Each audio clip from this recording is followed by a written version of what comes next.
Donc, nous passons la parole au général Fournier, qui fait un travail remarquable sur les disparus militaires.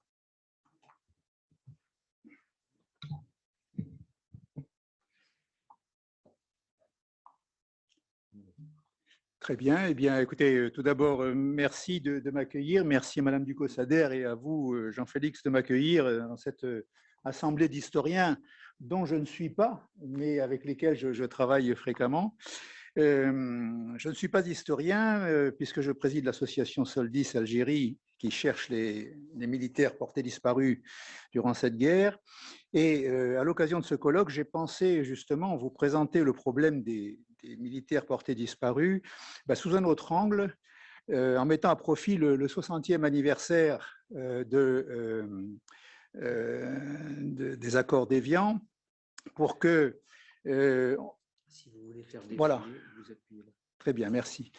Donc, à propos de cet anniversaire, parler du non-respect des accords d'Évian, que j'ai résumé sous ce titre un petit peu accrocheur, car il repose sur de nombreux malentendus. Donc, je vais vous parler du non-respect de l'article 11. Alors, que disait l'article 11 ? Voilà, c'est ça, voilà, merci. L'article 11, que vous connaissez tous, bien sûr, comme tous les autres, disait « Tous les prisonniers faits au combat détenus par chacune des parties au moment de l'entrée en vigueur du cessez-le-feu seront libérés. Ils seront remis dans les 20 jours à dater du cessez-le-feu aux autorités désignées à cet effet. Les deux parties informeront le Comité international de la Croix-Rouge du lieu de stationnement de leurs prisonniers et de toutes les mesures prises en faveur de leur libération. » Et il fixait l'entrée en vigueur du cessez-le-feu, on le sait tous, au 19 mars à 12 heures. J'ai marqué 2010, pardon, c'est la machine qui a dérapé. On n'a pas corrigé. Voilà. Donc le 19 mars à 12 heures, ce qui nous a amené au point de vue de l'échéance des 20 jours au 8 avril. Mais en fait, vous savez aussi que la signature de ces accords repose sur un malentendu. C'est pour ça que j'ai dit que c'était plutôt un désaccord plutôt que des désaccords.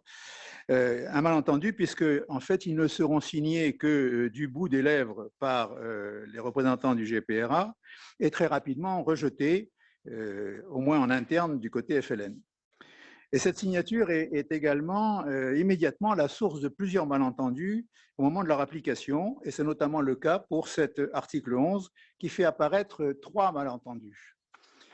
Le premier malentendu, c'est que dans l'opinion française, en particulier en métropole, on perçoit la nouvelle de la libération prochaine des prisonniers à travers le prisme de la dernière expérience du même genre, qui était la guerre de 39-45, à l'issue de laquelle les soldats français prisonniers en Allemagne avaient commencé à rentrer au pays dans les jours qui suivirent la capitulation du 8 mai 1945.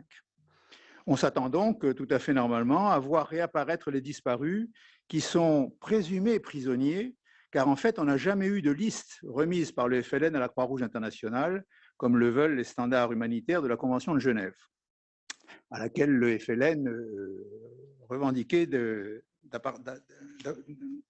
ces textes. Un certain nombre de ces prisonniers ont pourtant donné des signes de vie par le biais de lettres qu'ils ont pu adresser à leur famille ou d'articles parus dans certains journaux étrangers.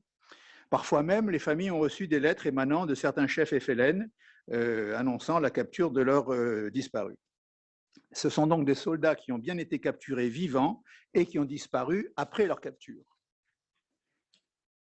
Le deuxième malentendu, c'est que l'interlocuteur de l'État français est le GPRA, qui au moment de la signature des accords, non seulement ne possède pas d'existence juridique internationale établie, mais en outre ne détient ni la compétence technique, ni l'autorité morale, ni surtout la volonté d'un État tel qu'on l'imagine, sans même évoquer les dissensions internes entre l'ALN et le FLN, entre le GPRA et le Maquis, entre les Marocains, les Tunisiens et les maquisards algériens.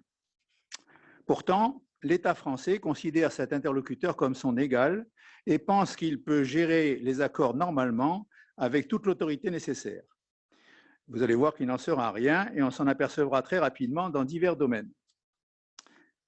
Dans celui qui nous concerne, c'est un troisième malentendu, car tout le monde est persuadé que le gouvernement français connaît la liste exacte des disparus et des présumés prisonniers. En fait, il n'en est rien. Personne ne détient une telle liste et même les négociateurs français à Évian ne savaient pas combien il y avait de prisonniers. Des directives seront données dans l'urgence pour réunir les données d'une telle liste, alors que le bureau chargé de cette question au ministère des Armées les détient, mais il n'est pas sollicité. Et il se produit à ce moment-là un enchaînement fatidique, car, comme le prévoit l'article 11, les autorités françaises remettent donc à la Croix-Rouge la liste des prisonniers du FLN qui sont détenus dans des centres d'internement militaire, où ils sont soumis à un régime proche de celui de prisonniers de guerre. Je précise qu'il s'agit de combattants pris les armes à la main, c'est le sigle que l'on résume par PAM, P-A-M, pris les armes à la main, alors que les terroristes, eux, sont considérés comme des droits communs et incarcérés dans les prisons civiles. Et en réciprocité, on réclame au FLN la liste de leurs prisonniers français. Arrive le 8 avril, date de l'échéance. La France a libéré à ce moment-là environ la moitié des 3485 prisonniers PAM, dont j'ai parlé précédemment, qu'elle avait déclarés, ainsi que les leaders FLN qui étaient détenus depuis l'arraisonnement de l'avion de Ben Bella. On notera aussi au passage la libération d'un certain commandant Ben Chérif, dont je vous reparlerai un petit peu plus loin. Donc on peut dire que la France avait commencé à honorer les accords d'Évian. De son côté, à la date du 8 avril, rien du côté FLN, et il faut attendre le 16 avril pour apprendre que 6 légionnaires, qui étaient d'ailleurs sans doute des déserteurs, ont été libérés directement dans leur pays d'origine, pour leur éviter d'avoir des ennuis sur un territoire français.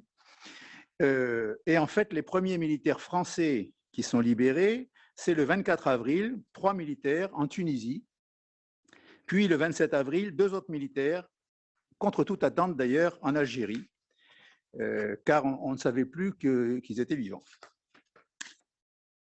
Ensuite, pardon, qu'est-ce qui s'est passé? C'est bien ça. Ensuite, le FLN remet en cause les accords, commence à remettre en cause les accords, et notamment l'article 11, en laissant entendre dès le 3 avril, par la bouche du délégué du Croissant Rouge algérien à Genève, que le FLN n'entend pas utiliser, comme c'est prévu, l'intermédiaire de la Croix-Rouge, mais préfère se référer à l'exécutif provisoire. Alors la France commence par protester, puis elle finit par accepter, comme toujours, et elle perd ainsi le bénéfice de l'arbitrage d'une tierce partie. Le dossier des prisonniers sera donc traité dans le cadre de la commission mixte de cessez-le-feu. Le FLN présente ensuite diverses arguties pour tenter d'expliquer pourquoi il ne peut pas fournir de liste de prisonniers. Alors il reconnaît implicitement qu'il n'a pas l'autorité sur les wilayas de l'intérieur, avec lesquels il prétend ne pas être en liaison pour avoir des informations sur ce dossier. Il oublie au passage qu'il est parfaitement en liaison avec les camps du Maroc ou de Tunisie où on sait qu'il y avait des prisonniers détenus. Il met en avant les nombreux prisonniers qu'il a libérés durant la guerre elle-même. Alors, on les voit apparaître ici sur ce graphique qui vous présente l'ensemble des cas de disparition de militaires pendant la guerre d'Algérie. Les colonnes bleues, ce sont les militaires portés disparus donc chaque année. Vous voyez un pic en 1956, on ne va pas s'attarder dessus parce qu'en fait, il y a eu 4 ou 5 gros coups sur des postes militaires qui ont entraîné de gros paquets de disparitions, par exemple les Abdelis, que tout le monde connaît. Et on voit que ça diminue jusqu'en 1961, c'est-à-dire que ça correspond à la situation militaire en Algérie qui commençait à être totalement stabilisée. Et puis, on arrive à l'année 1962. Alors, le premier trimestre, j'ai fait 3 cases. Le premier trimestre A, c'est la suite de la guerre. Et à partir la case B, c'est à partir du 19 mars. Et là, on voit que les disparitions augmentent. On a 69 disparus. Et après le 5 juillet, il y en aura encore 40. Mais ce qu'il faut regarder, ce sont les libérations. Vous voyez qu'il y a un certain nombre de libérations, ce sont les jaunes, qui ont été effectivement libérés tout au long de la guerre. Et donc le FLN dit, oui, on en a libéré. Mais en fait, quand on fait le total, ça ne correspond pas du tout au nombre de militaires ni disparus, ni présumés prisonniers. Voilà. CR, ce sont les corps retrouvés, voilà, donc qui ne sont plus disparus puisqu'on les a identifiés. Et alors, on ajoute à cela que le FLN fait preuve d'une mauvaise foi évidente, mais ça n'étonnera personne, en prétendant que le gouvernement français a voulu dissimuler ces importantes pertes humaines en faisant croire qu'il y avait des prisonniers pour ne pas déclarer des morts aux familles. Ils l'ont dit. Hein. Bon.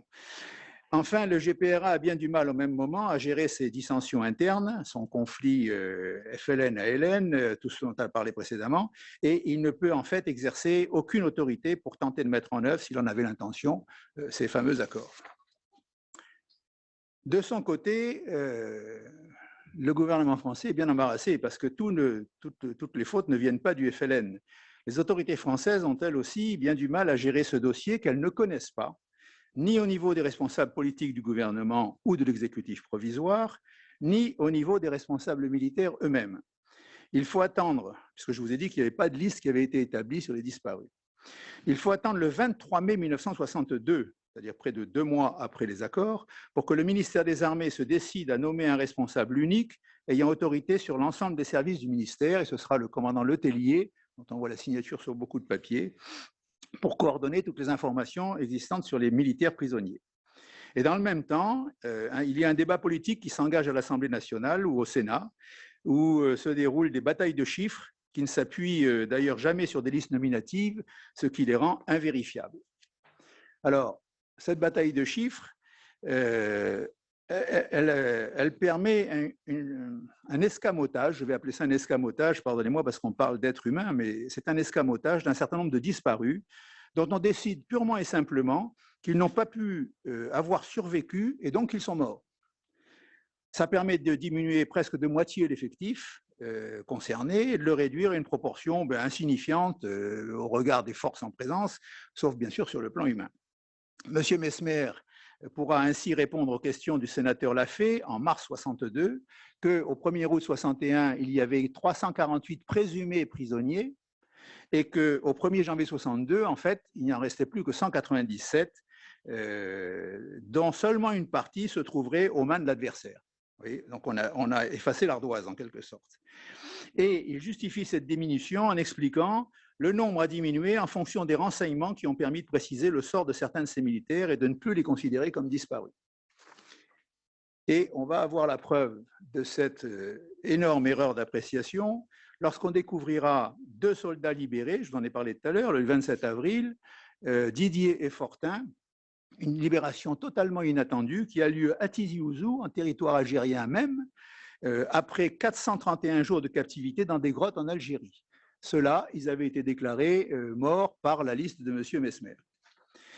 Ce sera aussi le cas du sénateur, lorsque les efforts du sénateur Lafay vont permettre d'obtenir le 16 mai la libération du brigadier Lanfroy, que vous voyez ici sur cette photo, après 1039 jours de captivité, plus de 3 ans de captivité.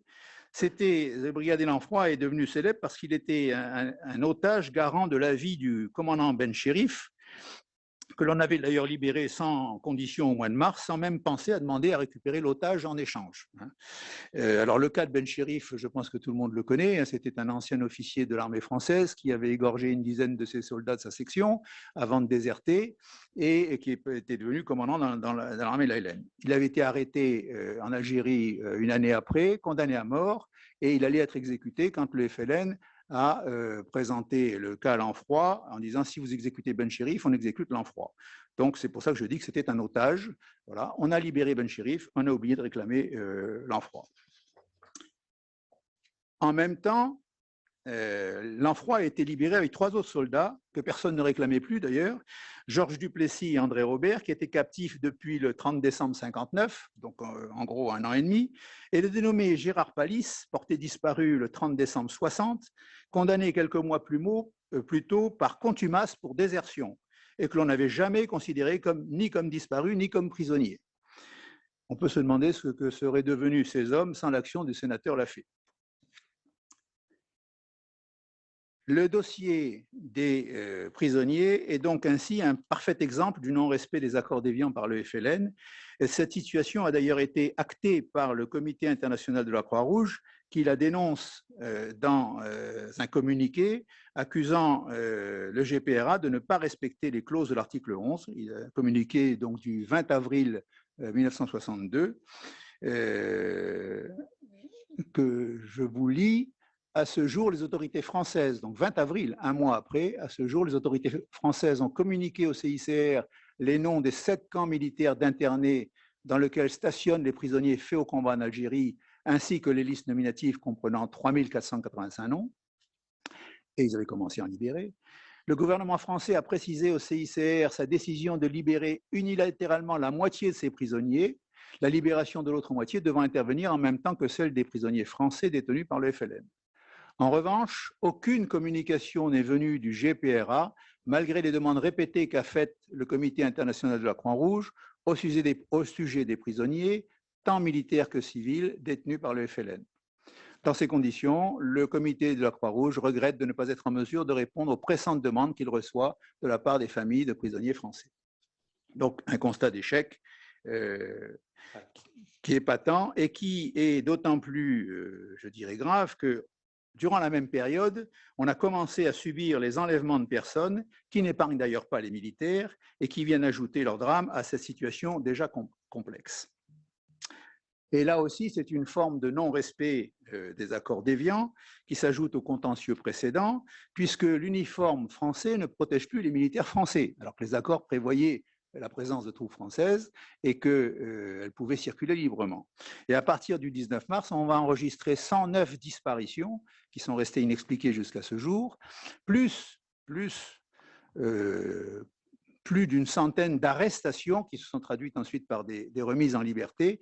Mais enfin, il y a eu au moins 250 attentats à la liberté de militaires français pendant cette période jusqu'à la fin de l'année 2002. Et je ne parle bien sûr pas des supplétifs, des harkis, qui vont disparaître par milliers ensuite. Donc, ce sont ces chiffres que vous voyez sur cet extrait de mon tableau de tout à l'heure, où 69 disparus à partir du 19 mars jusqu'au 5 juillet, 40 disparus ensuite pour le deuxième semestre 62, et très peu de libérations.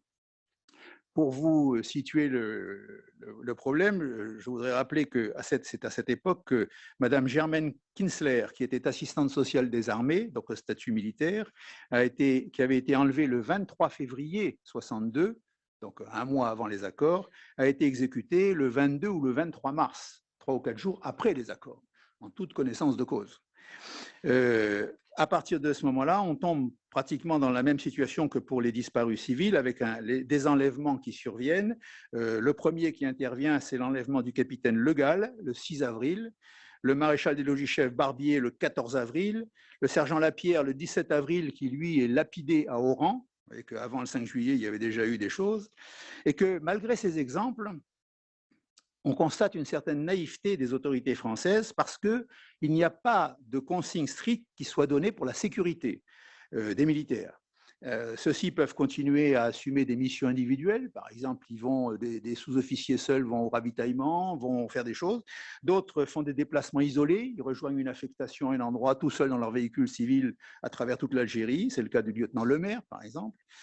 D'autres sont en permission tout simplement sur le territoire algérien et circulent librement. Et ça se poursuivra jusqu'à l'indépendance, y compris le 5 juillet à Oran, où le jour même du 5 juillet, il semble qu'il n'y ait eu aucune consigne particulière de donner, puisqu'il y a une quinzaine de militaires français qui ont disparu le 5 juillet, alors qu'ils vaquaient à des activités que nous appelons, nous, de service courant. Ils allaient au ravitaillement pour l'alimentation, ils allaient chercher des véhicules, enfin bref, une situation quasiment normale.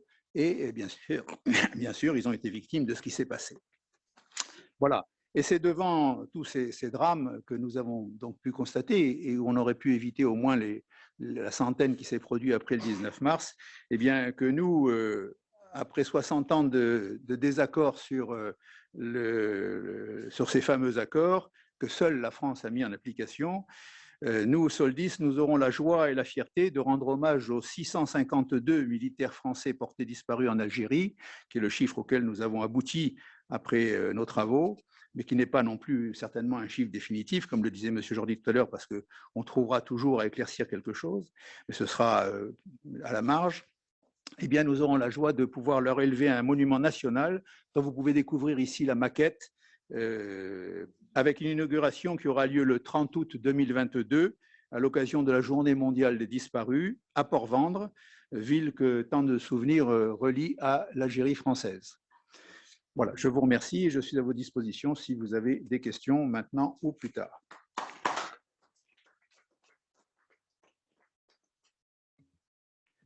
Merci, Général, d'abord d'avoir tenu tout à fait le chronomètre. C'est un métier.